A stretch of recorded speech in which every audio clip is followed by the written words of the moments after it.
these two, oh, nightmare knights, these guys. They cause me so much problems in this game. Hey, welcome back to another episode of Road to ELA 1000. Today we got Lethal Bull, who's a 697 player from India. Okay, so I open with E4. Book. Just bear with me. We'll get through the opening and then we'll get into the interesting stuff. Book, or that's not a book, but a good Aegis Castle. So it says I should have pushed this pawn early. That's one thing I gotta learn a little bit more in depth about is my pawn breaks. I'm always so hesitant to get this other pawn equal because I learned that you push here, just stabilize this pawn, but in this situation it wanted a full pawn break, which I guess makes sense. Take, he can take back. This is way better position than his, protecting this pawn, so it's not hanging. So I got to work on some hesitancy in the middle of my board, especially when I'm castled and my opponent is not. But these two, oh, nightmare knights, these guys. They cause me so much problems in this game. So I played a d3. He brings a bishop in. I bring my other bishop in. I go for a trade. Okay. So at this point, I'm developed. Basically, you know, I'm happy, and we're about to, like, this is a pivotal moment in the game. As far as I see it, I've got two options. I can move a bishop in, attack the knight. He probably takes me. I can take him, you know, and try to calculate that. The other thing I thought about was here to try to get into this soft spot and attack, you know, a pawn in the back there. So this one I was having a hard time getting through the entire calculation for some reason, although it's very simple. You can't take back. But I went with this one, which says it's a good move, but it was terrible. He brings his queen out, and I jump into here. I missed that he's got a bishop on the file. He takes me, I take back, and right here I know I'm worse. I'm like, this pawn is going to be very hard to defend, and he screwed up my center. You know, I know I'm worse here. I'm only down half a pawn, it says, but I don't like my position. I know I'm going to be in a little bit of trouble. So he castles, bringing his rook to the semi-open d file. I move my queen, and here this knight just starts pestering me, attacking me. Yeah, because I move here trying to defend it, you know, and first defending piece being a queen, not great. He goes in, says, prove that you can defend this pawn. Because then this pawn is also being attacked. I choose to defend this one, and he takes that one. What was his miss there? Not sure. So I just bring my rook over because his queen is on this file. You know, maybe we can get some counterplay going. He brings his knight back. I bring my queen back out to that spot, wondering if I can maybe get after this knight. And now he jumps back, attacking me again, just being a thorn in my side. So back I go. I don't see any other, although this would have been a good square, but I figured he would just, you know, bring his other knight out now and attack me, and then I'd end up going back anyway. So these knights are on my nerves. I'm going to be seeing those two in my sleep tonight. So I push this, which they say is an inaccuracy, trying to get into here and just pawn storm his backside there. Yeah, in comes the other knight.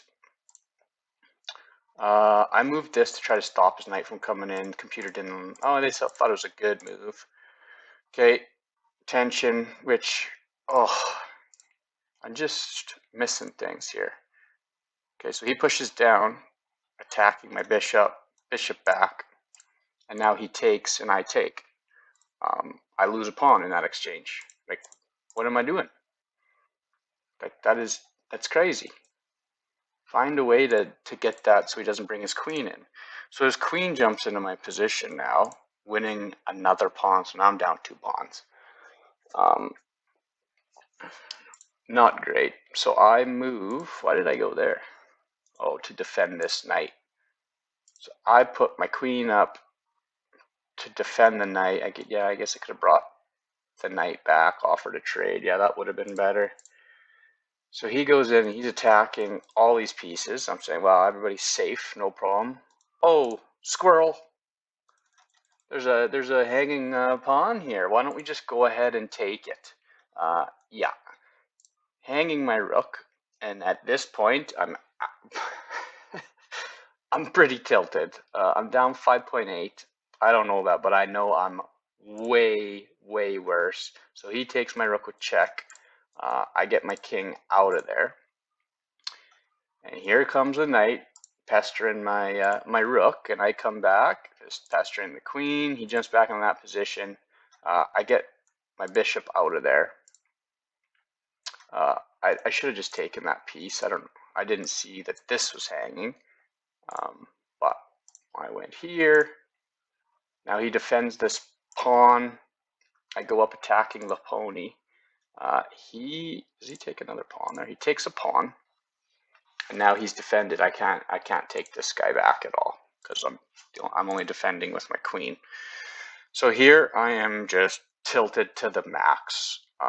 And I know I'm down bad, so I kind of start going a little kamikaze because I'm thinking the only chance I have is to counterattack somehow before he has a chance to mobilize an attack on my king, because he's up a rook and a couple of pawns at this point.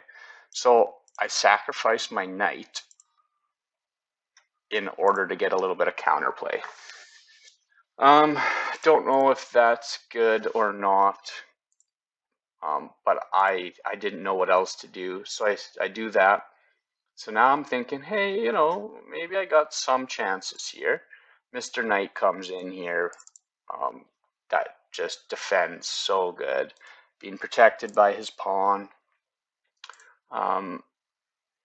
Yeah, so I bring my rook up thinking it doesn't even matter if he scoops him, because I got a check here. You know, where does he go?